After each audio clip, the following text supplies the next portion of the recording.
Greetings, my friends. Please consider supporting me in my war to save pop culture by subscribing to my channel and possibly even becoming a channel member for exclusive videos, access to Doomcock emojis, and more. And if you like this video in particular, please consider using the new Super Thanks feature and putting a tip in the tip jar located next to the like buttons down at the bottom of the video. Thank you for watching, and now, on to the video. My friends, for a while, The Mandalorian was the last best hope for some decent Star Wars. Kennedy's brand of Star Woke has largely sucked the life out of the franchise right under Disney's nose because of the short-sightedness of these out-of-touch executives. I had a walk-in source communicate with my Hollywood spies recently, and they said upper management believes that the Disney sequel trilogy was a success because it made billions of dollars. That idiotic attitude is why Star Wars has declined so sharply, folks. Because the executives at Disney can't seem to back away from Star Wars far enough to see the big picture. Sure, the sequels made money. Looking at the mere grosses, you can tell yourself that comforting fairy tale. After all, the Magic Kingdom made a lot of money ripping off fairy tales in the past. But the sad fact of the matter is, when it comes to a franchise, you can't simply look at gross theatrical receipts and say it's a success. You have to look at the overall health of the brand long term. You've got to take the long view and understand how fan disappointment slowly and invisibly erodes the strength of a franchise over time. You have to look at how each sequel made less money than the film before it. In other words, over the course of the 3 sequel trilogy films, each one lost a portion of the audience and profits declined. The only reason a lot of people who didn't bail continued to watch is just completism. They had invested their time already. They figure they might as well see how the thing ends. And it ended with the granddaughter of Palpatine winning. A Palpatine stands on Luke Skywalker's ground, stealing his lightsaber, his home, his farm, and ultimately his name. A woman stands supreme at the end only because she is a woman. Ridiculously overpowered, ridiculously underdeveloped, born on home plate and thinking she hit a home run. This boring, sad little cardboard cutout of a character was what came out of the sequel trilogy. And other than a few Reylos, fans of Lucas Star Wars were disgusted. So what happened after Disney made its money in the box office run of the sequels?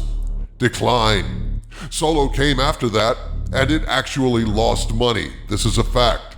Iger realized that they had fucked up and decided there should be no more Star Wars movies for a while.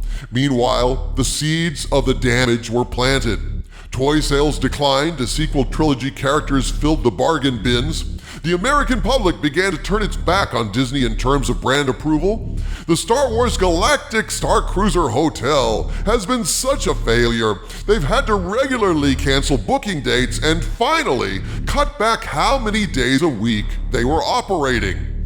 Galaxy's Edge is moribund, especially in comparison to thriving, fan-friendly, non-woke brands like Nintendo. Disney would kill to have that kind of buzz over Galaxy's Edge, but the only buzz there is the buzz of flies circling the Star Wars corpse.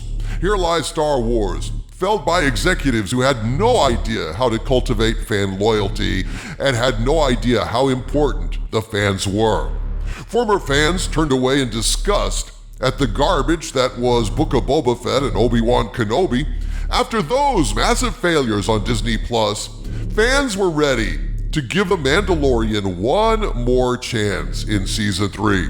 But as you're about to see, the damage to the franchise is so extensive and The Mandalorian so lousy at this point, even The Mandalorian is bombing now. Fans have had it up to here with the disrespect and the destruction of Star Wars, the shoddy second-rate entertainment, and seeming indifference to what longtime fans of the franchise want.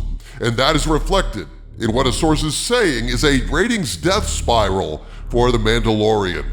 Hey, I'm not surprised. To say this season has declined from mediocre to awful is being charitable, dude. There were times this season when I was watching I just had to stop and slip back into my dimension of chaos and madness just to get a little fucking peace. Did you see this last episode, Doomcock? With Baby Yoda driving the hollowed-out body of IG-11 around like some kind of mech, saying yes, yes, yes with his fucking yes-no button built into IG-11? 50-something years old, the kid can't even say yes, no, or dada. It was unbearably cringe, and if I had a stomach, I'd have thrown up. The audience agrees with you, O Skull of Calderon, and with you as well, Harvey Cthulhu. Star Wars fans love the optimism and joy of the original Star Wars, so it's no surprise that hope springs persistent inside Star Wars fans, but not eternal, as these alleged ratings figures will illustrate. At this point, I must state that the information I'm about to provide to you was given to my Hollywood spies by a longtime source, but since I cannot independently confirm this information, I present it as unverified rumor, and I ask you to please take it with a grain of salt. Now, I get weekly updates on how Mandalorian is doing in the ratings from a source behind the magic curtain. Sometimes I get updates multiple times a week as the big picture shifts. I've held on to these, and now I'm going to walk you through the spectacularly bad decline for the Mandalorian ratings, which should serve as a lesson to Disney. Fuck with the fans, and your franchise dies. Let's look at how the first episode did. In many ways, in terms of quality, the first episode, named The Apostate, was pretty good overall. It had a nice battle between Mandalorians and a giant alligator creature. Mando returns and learns he must bathe in the waters of Mandalore to redeem himself for removing his helmet. And we have a happy notion that he wants to reactivate IG-11 as an ally. Well, on March 1st, I received the following update, quote, Mando Episode 1 is doing very well, sitting very close to 20 million views on premiere day, and trending is very good. I feel 30 million, maybe even 40 million is not out of reach, unquote. Then on March 2nd, I received this update, quote, Mando ended at 43.7 million views Wednesday, making it the most viewed premiere for a Wednesday, so that's good. It's still tracking well and is close to breaking 60 million, unquote. Then on March 3rd, my source told me, quote, as of Friday, Mando has done well at 68.7 million views, unquote. Okay, so it sounds like The Mandalorian Season 3 had the attention of fans. Even after all the abuse, fans were willing to give it a fair chance. It feels more like a last chance to me, to be honest, but yes. Even after Kenobi and Book of Boba Fett shat all over the floor, fans were saying, okay, we're here, show us the best you've got. Then came Episode 2. On March 8th, I received the following update. We are off and Mando is doing extremely well. It's pacing with last week's numbers, which is a good thing. It's already very close to hitting 8 million views, unquote. Then on March 11th, I received this update regarding Episode 2, wherein Mando goes to take a bath in the living waters of Mandalore and has to be saved by Bo-Katan twice. Quote, Episode 2 did fall off a bit, overall down 6.4%, which wasn't bad. The bulk of the views came from Friday, 48%. I thought it would take longer to get back to Friday, but it seems that's when people choose to slow down and watch most of their shows. All in all, Mando is doing well, unquote.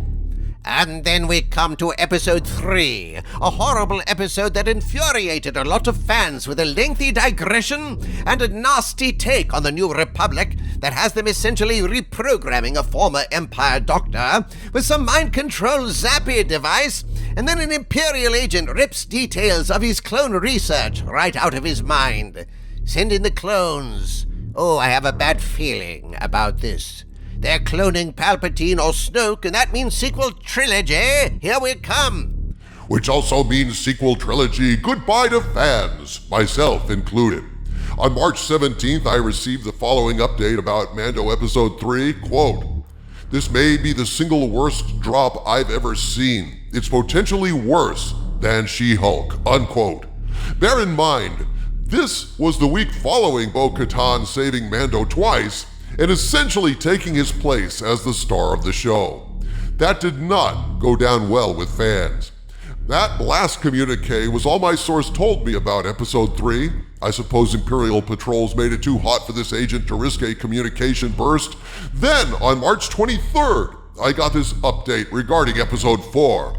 You know, the one where Baby Yoda has this cringe sparring duel with another Mandalorian foundling. Then a flying reptile grabs that other foundling, flies away to its nest, and for some reason Bo-Katan leads the Mandalorians on a very lazy, relaxed camp-out trip to eventually try to rescue the kid in no hurry, relying on the goodwill of the giant reptile not to eat the kid before they can rescue him. And we're talking basically waiting a day, then camping out overnight, that level of urgency. Good thing the beast wasn't hungry, eh? Of the ratings for this terrible episode, my source said on March 23rd, quote, "To be fair, we won't know the extent of the damage till Monday. Compared to episode 1, Wednesday viewers today saw a 73% drop off. The trend is down. Overall 52%, which doesn't look good for this episode or the next. Have they killed this show? Their flagship show? It could potentially recover over the weekend, but the outlook is not good." Unquote. Then on March 29th, I received this from my source regarding episode 5, the episode where they have to go fight space pirates who are hassling Navarro. Quote, "Unfortunately, this episode is down 82% so far. As I say, I won't know the full extent of the damage till Monday, but it's not good." Unquote. Then on April 1st, I got this update. Quote, "Mando is falling off this week. So far, it's not over 3 million views. We are talking a 79% drop from episode 1 in the same time frame." Unquote. But then my source had some chilling news about Disney Plus subscriptions in general. Quote, "To make matters worse, Disney Plus is losing a lot of subs. I don't have any firm numbers on just how bad it is, but it's bad enough that people are starting to ask, just how much money is Disney willing to lose to keep Disney Plus alive? I know layoffs are coming soon." Unquote. And then we come to the ultimate failure of episode 6, which was just spectacular in how awful it was. That horrible episode starring Jack Black mugging unbearably for the camera, Lizzo proving that not being able to act is no impediment to being employed by Lucasfilm as an actor, and Baby Yoda getting knighted for doing absolutely nothing but going goo goo gaga and looking cute. And in this horrible episode, Mando just gave the lightsaber back to Bo-Katan, proclaiming McQueen, and I don't want it. Oh, this episode was apparently the last straw for fans, though we won't know the impact on the ratings for episode 7 until I get a new update this week. But on April 5th, I received the following update about the episode 6 ratings. Quote, "This week's fallout may be worse than She-Hulk by far. The Mandalorian has not passed 20,000 views at this point. To compare, the last episode at this time point, you're looking at a 93% drop, which at least for the time being decimates any other show's drop. And to this point, She-Hulk was the worst drop-off on Disney Plus, but it would seem Lucas and Marvel are in a game of hold my beer." Unquote. Good God. 93% drop. That's right, Harvey. And there you have it, my friends. Take all this as rumor with a grain of salt, but according to this source, from episode 1 to episode 6, The Mandalorian dropped off over 93% in viewership. Behold the wages of disrespect, my friends.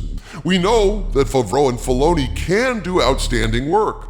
Mandalorian Season 2 finale was entirely on the right track. Then, Kathleen Kennedy and marketing sabotaged Favreau, and this slapdash season is the result. And the ratings plummet as fans bail on the show and on Disney Plus. And unless you change your ways, Disney, take a good hard look at this trend. This is the future of Star Wars, a future you have built. From the center of the earth, this is Dictor Van Doomcock bidding you all, my friends, stay angry.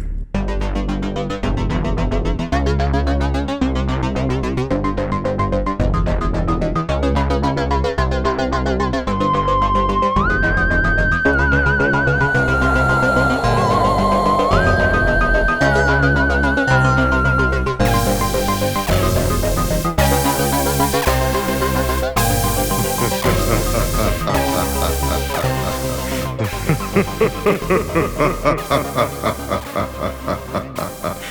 ha ha